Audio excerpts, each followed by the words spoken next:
Yo berat.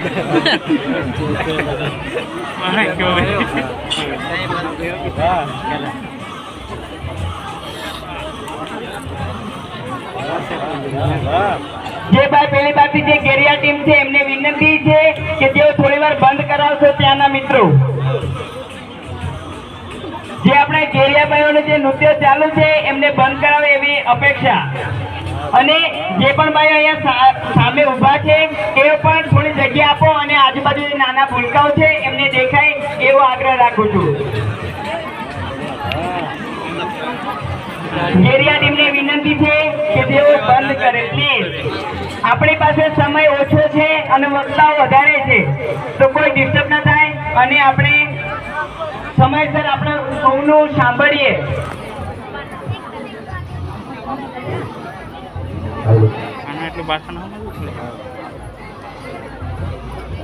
તો પહેલા તો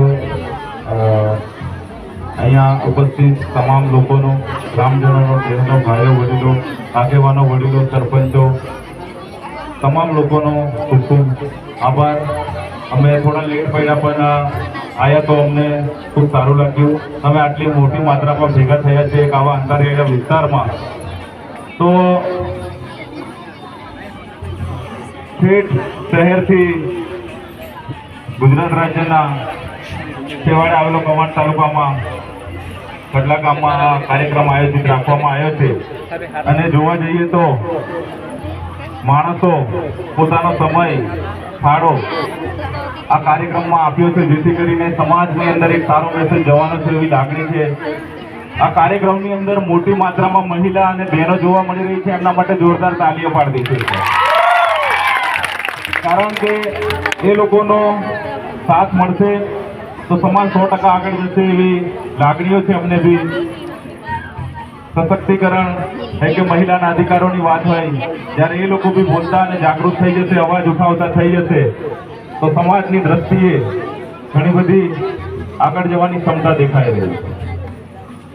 હવે જે આજનો કાર્યક્રમ વિશ્વ આદિવાસી દિવસ 9મી ઓગસ્ટ ના રોજ આદિવાસી સમુદાય દરેક પોતપોતાના રાજ્યમાં, જિલ્લામાં, તાલુકામાં અને આપણા જેવા આંતરરાષ્ટ્રીય વિસ્તારમાં મનાવી રહ્યા છે.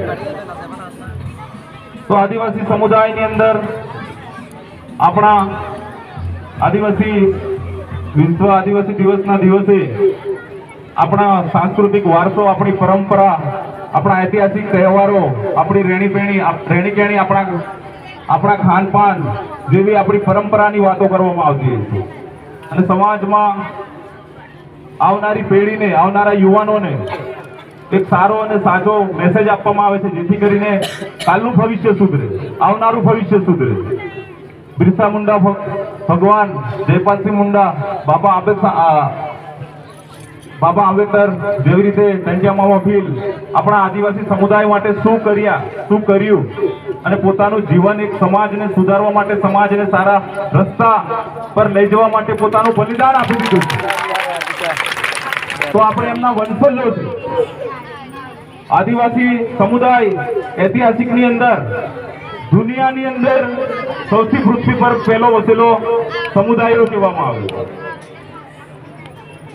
તો જ્યારે જ્યારે સમાજની વાત આવે કે સમાજનું કંઈક હશે તો આટલી જ માત્રામાં લોકો ભેગા થશો અને આ વિસ્તારની અંદર અમારા કરતા બી આ વિસ્તારમાં લોકો જાગૃત છે એવું મને લાગી રહ્યું છે.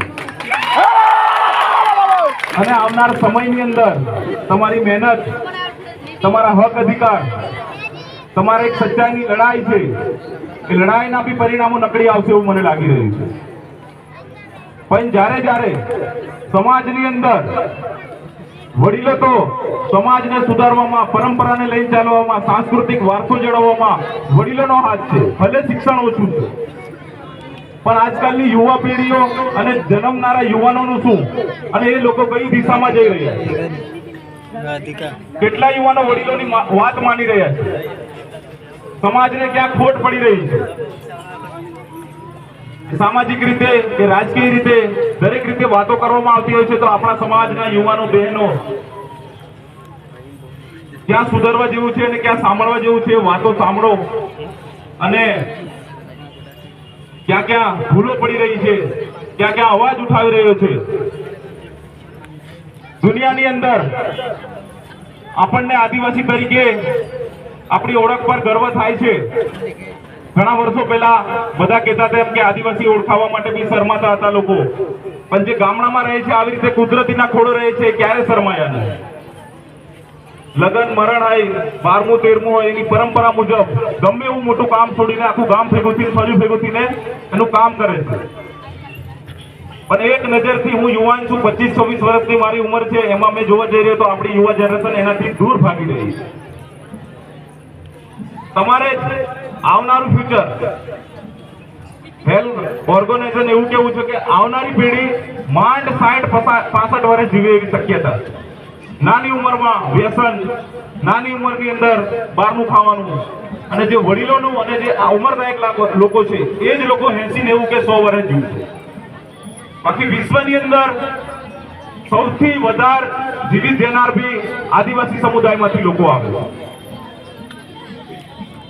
તો આજે આ મંચ પરથી હું કહેવા માંગુ છું કે આદિવાસી દિવસની અંદર બધા યુવાનો, વડીલો એક જુનૂન જોશમાં હોય છે, પણ આપણે આપણા આદિવાસી હક અધિકારની વાત કરીએ છીએ તો કેમ મળ્યા નથી એ બી વિચાર આવે છે. અનુસૂચિત 5(6) ની અંદર, 65 એક્ટની અંદર આદિવાસીને પોતાના એરિયાના, પોતાના રાજ્યના, પોતાના વિસ્તારના રાજા ગણવામાં આવે છે. ડોક્ટર થી લઈને કલેક્ટર હોય, પોલીસ હોય, ગામનો પટેલ, પૂંજારો, સરપંચ આદિવાસી હોવું જોઈએ. કાયદાની અંદર આવી વાત કરવામાં આવી છે. આજ સુધી કેમ લાગુ નહીં પાડવામાં આવી? આજ સુધી કેમ લાગુ નહીં પાડવામાં આવ્યું એ બી વિચાર છે. તો એના માટે શિક્ષણ લેવું પડશે, અને જે શિક્ષણ લઈને બેહેલા છે એ લોકોને બોલવું પડશે. તમે જ્યાં સુધી, કાલે भी હું કીધું હતું कि शिक्षा का मकसद नौकरी पाना रखोगे तब तक समाज में नौकरी पैदा होंगे, मालिक नहीं. इसलिए से बड़ा नौकर बनने से अच्छा है छोटा मालिक बन जाओ, खुश रहोगे. शिक्षण लઈને તમે તમારા હક અને અધિકારની વાત આવી રીતે ખુલ્લેઆમ કરી શકશો. જ્યાં સુધી ભાઈએ વાત કરી તેમ કાયદા કાનૂનનું નોલેજ હશે ત્યાં સુધી તમે કોઈની બી સામે પ્રશ્ન કરી શકશો. સામાજિકમાં બેહેલા હોય, રાજકીયમાં બેહેલા હોય કે સિસ્ટમમાં બેહેલા લોકો હોય, જ્યારે જ્યારે ભણેલો યુવાન અવાજ ઉઠાવે છે તો એને દબાવવાનો પ્રયત્ન કરે છે, પણ એના પ્રશ્નનો જવાબ મળી જશે તો એ લોકો શાંત થઈ જશે. તો તમે શિક્ષણ લેશો, તમે તમારા હક અધિકાર, કાયદાની વાત કરશો, ત્યારે તમે આઝાદ છો. આજે આદિવાસી દિવસ છે કરીને લોકો મોજ શોખમાં નીકળ્યા છે, એ બી તમારી સાચી વાત છે, પણ આપણા હક અધિકાર શું છે? આપણને આજે એક સરેરાશ કાઢવામાં આવી છું તો દુનિયાની નહીં પણ આપણા એરિયાની જેટલી મોટીમાં મોટી જેલો છે એમાં સૌથી વધારે કેદીઓ છે તો આદિવાસી. તો કેમ? પોલીસ સ્ટેશન કેમ જવું પડે છે? પંચ કેમ કાયદા નહીં કરી આપતી? પટેલ, પૂંજારા, સરપંચની વાત કેટલા યુવાનો માને છે? આગેવાનો કઈ રીતના કાયદા કરે છે? આ વસ્તુનું ત્યારે જ તમને ખબર પડશે તમે શિક્ષણ લીધેલું. જેટલા બી વાલી ઉભેલા છે, હરેક વસ્તુમાં આપણે આપણા હક અધિકાર હોય કે આપણા પર ભ્રષ્ટાચાર, શોષણ હોય, શિક્ષણના માધ્યમથી આપણે પછાત છે, એટલે આપણને આપણા પૂરેપૂરા હક અધિકારોથી પછાત રાખ્યા છે એવું મારું માનવું છે. પણ તમે જ્યારે શિક્ષણ લીધેલું હશે અને તમે જ્યારે જ્યારે અવાજ ઉઠાવશો, જ્યારે જ્યારે રજૂઆત કરશો તો તમારા હરેક પ્રશ્નનું નિરાકરણ ન કરે. તો મારી યુવા પેઢીઓને ખાસ કહું છું, ટેકનોલોજીની અંદર, દુનિયાની અંદર, જાપાન હોય કે ચાઇના હોય, નાના છોકરાઓ બી હોય. ચાઇનાની અંદર 1 થી 18 વર્ષની અંદર પ્રતિદિન છે નાના છોકરાને મોબાઈલ આપવાનો.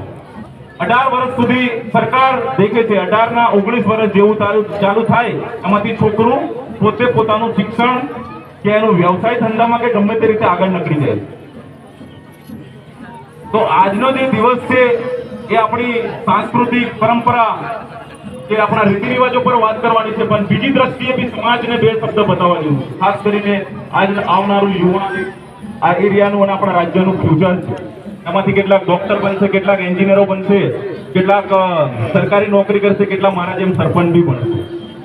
તો મારી એવી ઈચ્છા છે કે યુવાનો શિક્ષક લો, શિક્ષણ પૂરેપૂરું લો, વાલીઓ બી ભણી ગણીને છોકરાને ગમે તે રીતે ભણાવો. જ્યારે એમને પૂરેપૂરું નોલેજ હશે તો તમારા સરકારના પ્રશ્ન હશે, તમારા હક અધિકારની વાત હશે, તમારા જતા અને છુપાતા કાયદા કાનૂનની વાત હશે, ત્યારે તમે આગળ લઈને અવાજ ઉઠાવી શકો. શિક્ષણ જ નહીં હોય ત્યારે આપણે બધી રીતે પાછળ પડીશું. તો વાલીઓ ખાસ પોતાના બાળકને સ્કૂલ સુધી મોકલજો. શિક્ષકોને બી એવું કહેજો કે 1 થી 8 ની પુસ્તકમાં આવે એના સિવાય અમારા સમાજની જે બોલી છે, રેણી છે, ભાષા છે, જે બાહ્ય જ્ઞાન છે એ બી અડધો કલાક આપે બાળક, જેથી કરીને બોલી શકે, જાણી શકે. આજે શિક્ષણ ઓછું હોવાથી છોકરાઓ 18 વર્ષની ઓછી ઉંમરમાં પ્રેમ લગ્નમાં લગ્ન કરી લે છે. કદાચ બંનેમાંથી એક પક્ષ પોલીસ સ્ટેશને જાય તો પોલીસ કાર્યવાહી કરીને પોસ્કો જેવા કેસમાં આપણા યુવાનોને, આપણા બાળકોને 8 થી 6 મહિના જેલ કરવી પડે. તમને જાગૃત હશો, ભણેલા હશો તો તમે આવું કાર્ય નહીં કરી શકો. તો આદિવાસી સમુદાય આટલો બધો ભેગો થયો છે. આવનાર સમયની અંદર આ વિસ્તારની અંદર આપણે હજી મોટી માત્રામાં બનતી કોશિશ કરીશું. મેં ફર્સ્ટ વખત આવ્યો છું પણ 2 થી 3 જગ્યાએ એટેન્ડ કરી, બધી જગ્યાએ જવાનું હતું એટલે. પણ અહીંયા જે લોકોનો સમૂહ છે, જે લોકો એકબીજા સાથે હળીમળીને બેહેલા છે અને સમાજને એક આગળ લીધવાની વેદનાથી આટલી નજીક બેહેલા વડીલો છે, યુવાનો છે, તો મને 100% ખાતરી છે કે આવનારા 15 થી 20 વર્ષની અંદર આ એરિયામાંથી યુવાનો અને વડીલો પેદા થવાના છે, જે સમાજ માટે છેક સુધી અવાજ ઉઠાવે.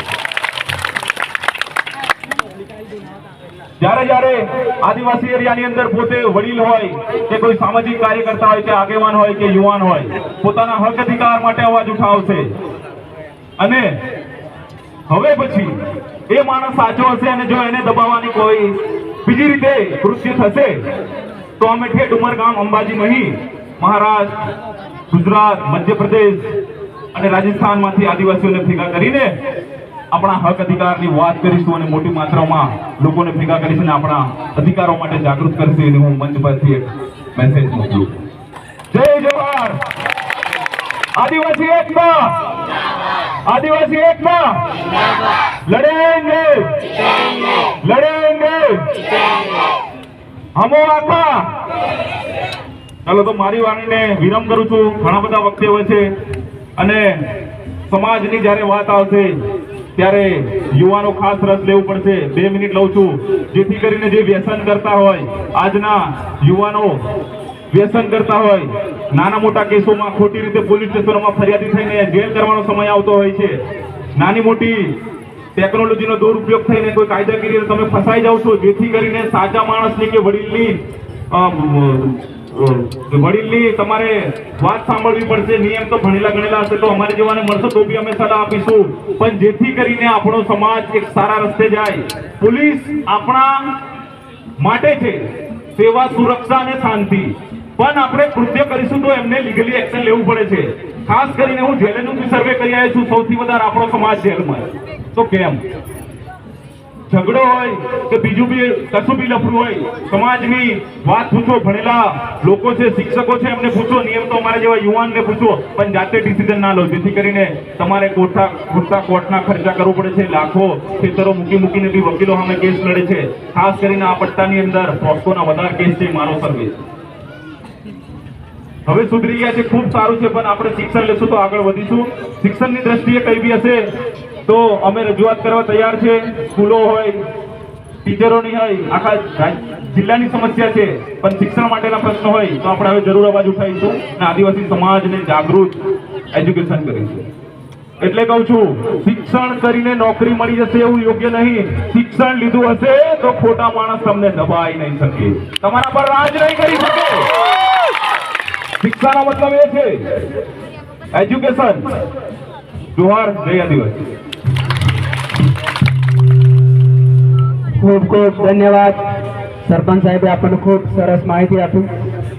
હવે કાર્યક્રમને આગળ વધારતા